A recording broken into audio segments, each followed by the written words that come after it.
Assalamualaikum warahmatullahi wabarakatuh. Oke, selamat pagi semuanya. Semoga kita masih diberi perlindungan Allah Subhanahu wa taala, diberi kesehatan sehingga kita bisa melaksanakan pembelajaran meskipun secara daring.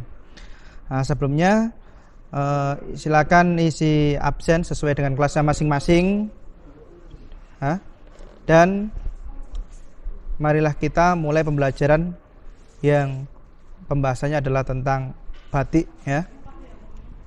Oke. Setiap tanggal 2 Oktober ya, kita di Indonesia selalu memperingati Hari Batik Nasional. Nah, peringatan itu terjadi karena batik memperoleh pengakuan dunia pada tahun 2009 dari United Nations Education atau Scientific and Cultural Organization atau UNESCO ya disingkatnya, yang dipelopori oleh Presiden ke-6 Indonesia yaitu Susilo Bambang Yudhoyono atau Bapak SBY ya. Di sini batik merupakan hasil kerajinan dengan nilai seni yang amat tinggi, yang telah menjadi bagian dari budaya Indonesia terutama di Jawa sejak lama. Meskipun sudah lama sekali, tapi 2009 baru disahkan ya oleh UNESCO. Baiklah. Secara etimologis, kata batik berasal dari bahasa Jawa yaitu amba atau ombo ya. Kalau akan dibaca o ya kalau bahasa Jawa. Apa opo ya, bukan HP Oppo ya. Tapi di sini amba jadi ombo yang berarti menulis ya. Dan tik yang berarti titik.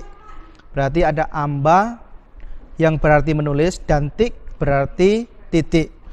Dan kata ini kemudian berkembang menjadi istilah batik ya.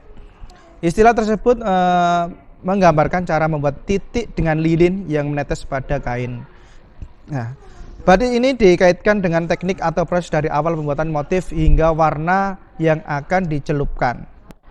Berikutnya adalah salah satu ciri khas batik adalah menggambar motif pada kain yang menggunakan alat khusus yang disebut canting. Ini adalah batik tulis ya. Beda dengan batik-batik yang nanti akan saya jelaskan berikutnya, ada macam-macamnya, ada jenis-jenis batik yang lainnya. Nah, ini saya ambil dari beberapa sumber yaitu di MyNews ya, mynews.id ya. Itu menjelaskan banyak hal juga, bisa kalian baca nanti di mynews.id ya. Melansir dari Wikipedia, sejarah batik Indonesia erat kaitannya dengan perkembangan kerajaan Majapahit ya dan penyebaran ajaran Islam di Pulau Jawa. Nah, perkembangan batik banyak dilakukan di zaman Kesultanan Mataram, lalu berlanjut zaman Kesultanan Surakarta dan Kesultanan Yogyakarta. Jadi terus berlanjut ya. Teknik batik sendiri telah diketahui lebih dari 1000 tahun ya. 1000 tahun yang lalu itu sudah ada. Teknik batik kemudian meluas ke berbagai negara seperti Afrika, bahkan di Indonesia ini. Nah, hingga awal abad 20 batik yang dihasilkan merupakan batik tulis ya. Abad ke-20 hasil dari batik ya, itu adalah batik tulis sementara. Cap baru dikenalkan setelah Perang Dunia I berakhir. Jadi batik cap itu setelah Perang Dunia I berakhir, menjelang Perang Dunia II ya. Batik merupakan kain atau pakaian yang menjadi kebudayaan keluarga sejarah di Indonesia zaman dulu. Jadi memang batik itu adalah ibaratnya adalah busana yang khas, biasanya menunjukkan tatanan ataupun di situ adalah kekuasaan, dan di situ bisa mencerminkan suatu tingkatan derajat ya pada waktu itu ya. Nah, lama-kelamaan batik Indonesia ditiru oleh rakyat ya. Ditiru oleh rakyat jelata dan mulai sehingga membatik menjadi pekerjaan kaum wanita rumah tangga pada waktu itu. Jadi mengisi waktu luang ibu rumah tangga pada zaman dulu itu suka membuat batik. Nah, namun ya, siapakah pembuat batik pertama? Mungkin nama Iwan Tirta yang mempunyai nama asli Nusjirwan Tirta Mijaya. Ya, ini disebut sebagai yang pertama berdasarkan sumber yang dilansir ya. Di sini saya ambil dari mynews.id, disebutkan bahwa Iwan Tirta merupakan nama yang bisa dianggap sebagai orang yang pertama. Nah, pria ini adalah kelahiran Blora, Jawa Tengah 18 April 1935 ya, meninggal di Jakarta ya pada umur 75 tahun. Ini adalah seorang perancang busana asal Indonesia yang sangat dikenal melalui rancangan-rancangan busananya yang menggunakan unsur-unsur batik. Jadi seorang tokoh pada waktu itu yang juga sebagai perancang busana yang mengembangkan batik sehingga sampai sekarang diikuti oleh masyarakat ya. Ini bisa kalian lihat di beberapa sumber di internet ataupun buku ataupun majalah tentang batik. Nah, dalam pelestarian budaya batik ya tradisional Indonesia ini tidak dilakukan lagi karena banyak batik yang terjual dan menjuarai juga tentang tekstil di dunia.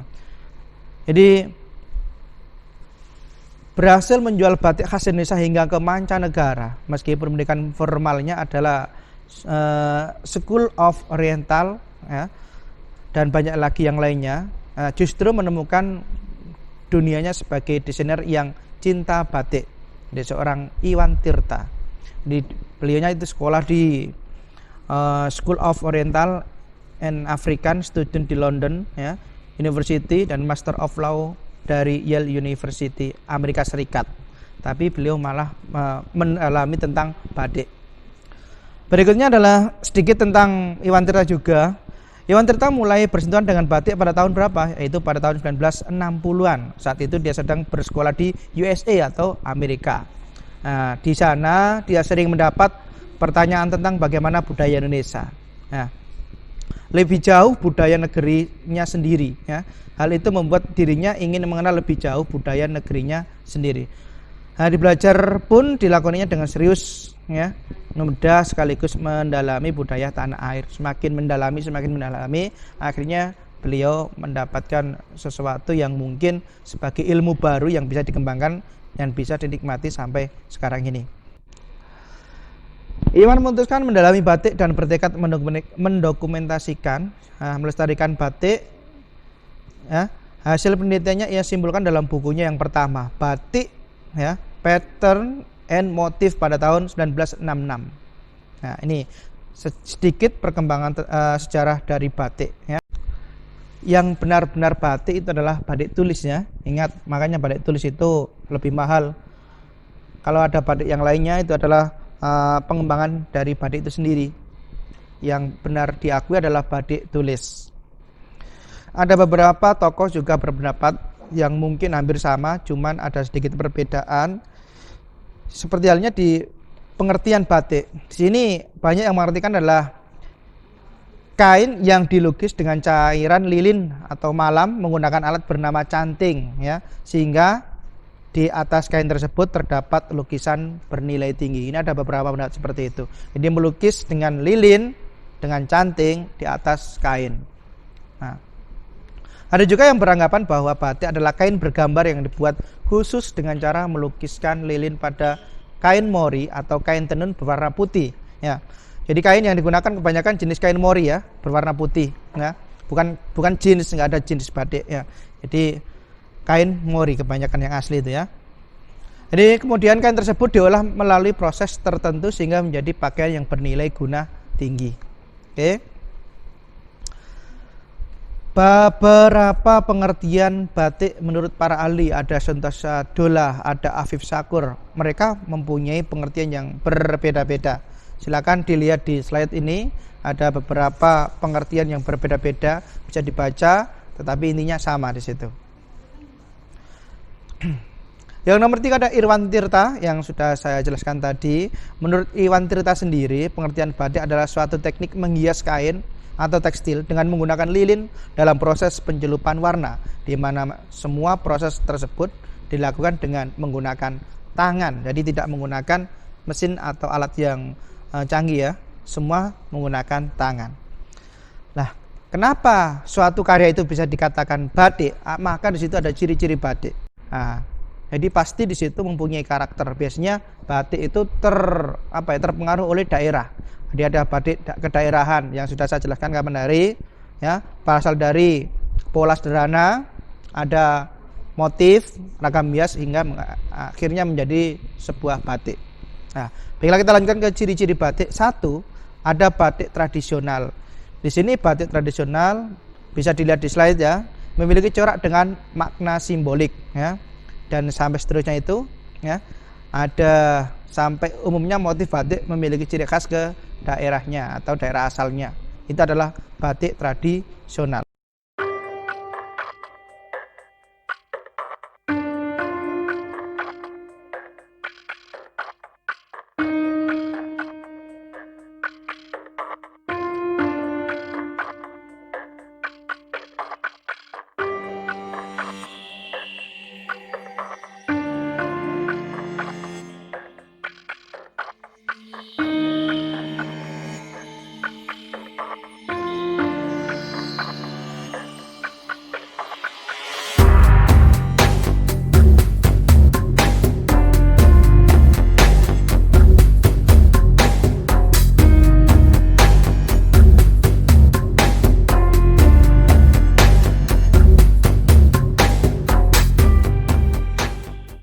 Sedangkan batik modern mempunyai ciri yaitu pada batik tidak mengandung makna khusus, jadi bebas. Dilihat di slide itu ada. Corak batiknya biasanya berbentuk tumbuhan, rangkaian bunga dan lain-lain. Warna batik cenderung bebas, ya, tidak ada aturan dan sebagainya. Ini dilihat di slide itu ada, bisa dibaca.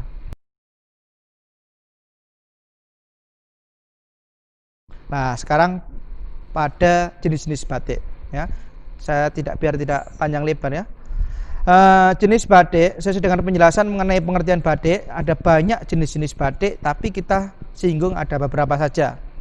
Yang pertama adalah batik tulis tadi. Batik tulis adalah jenis batik yang dibuat secara manual ya, manual menggunakan tangan dengan bantuan alat canting untuk menerahkan ya atau menorehkan malam atau lilin ke corak batik yang sudah didesain ya.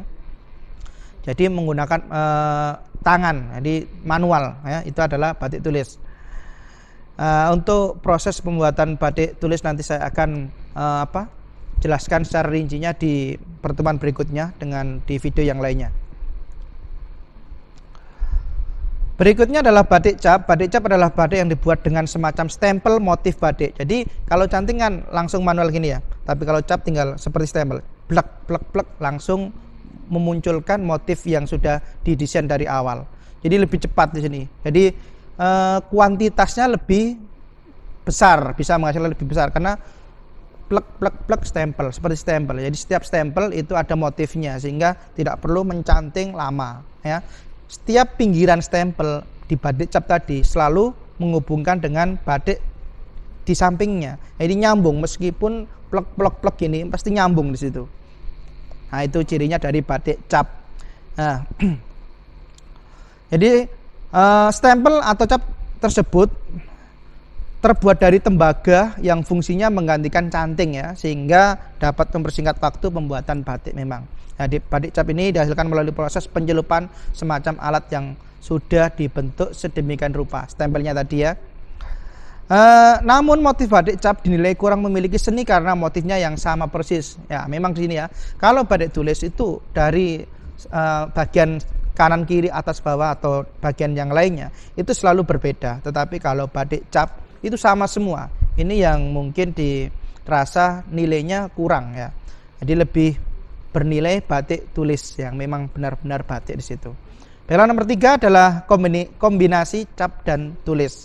Jadi ada juga jenis batik yang merupakan kombinasi batik, tulis, dan cap. Jenis batik ini dibuat dalam rangka mengurangi kelemahan-kelemahan pada produk batik cap. Jadi contohnya apa? Kita cap ya, gini ada bagian yang mungkin tidak terkena lilin atau malam, sehingga kita menorehkan lagi dengan canting.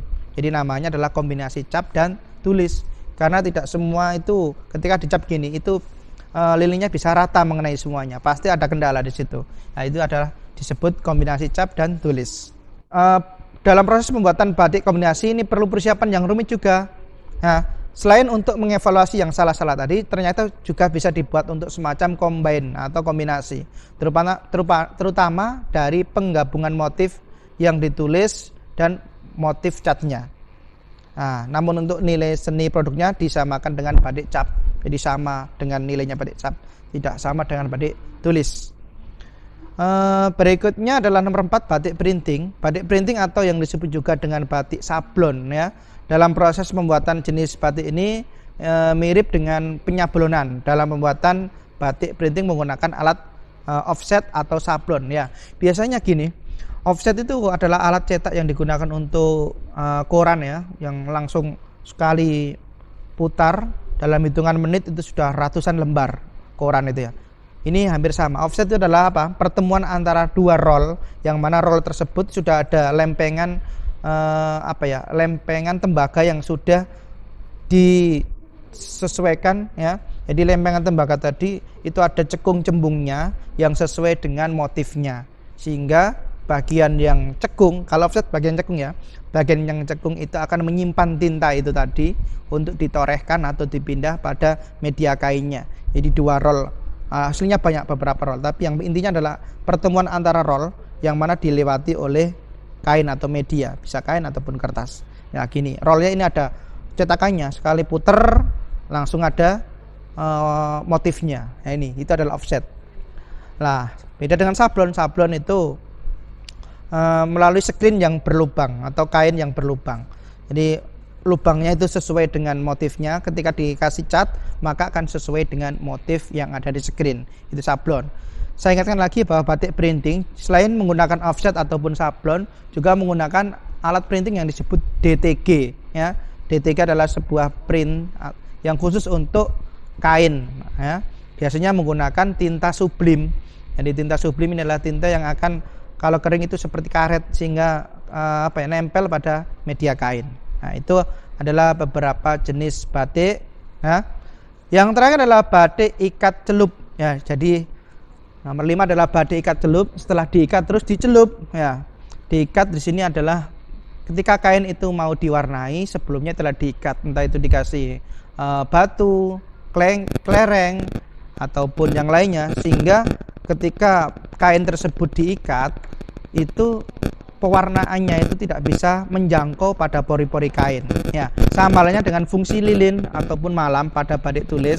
Fungsi mereka itu adalah yaitu untuk menahan atau menutup pori-pori kain sehingga tidak terkena warnanya. Itu hampir sama ya. Saya kembali lagi ke batik ikat celup, hampir sama.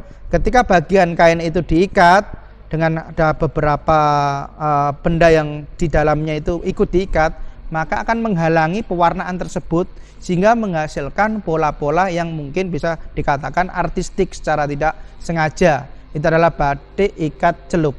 Nah, ada beberapa jenis makna ya dari motif-motif beserta maknanya ya. Ada beberapa jenis motif batik beserta maknanya, bisa dilihat di tampilan slide ini ya. Dilihat ada banyak, ada Cuwiri, Sidomukti, Kawung, Parangkusumo, Ceplok dan sebagainya. Itu ada, nanti saya kasih contohnya ya, bisa dilihat di slide berikut.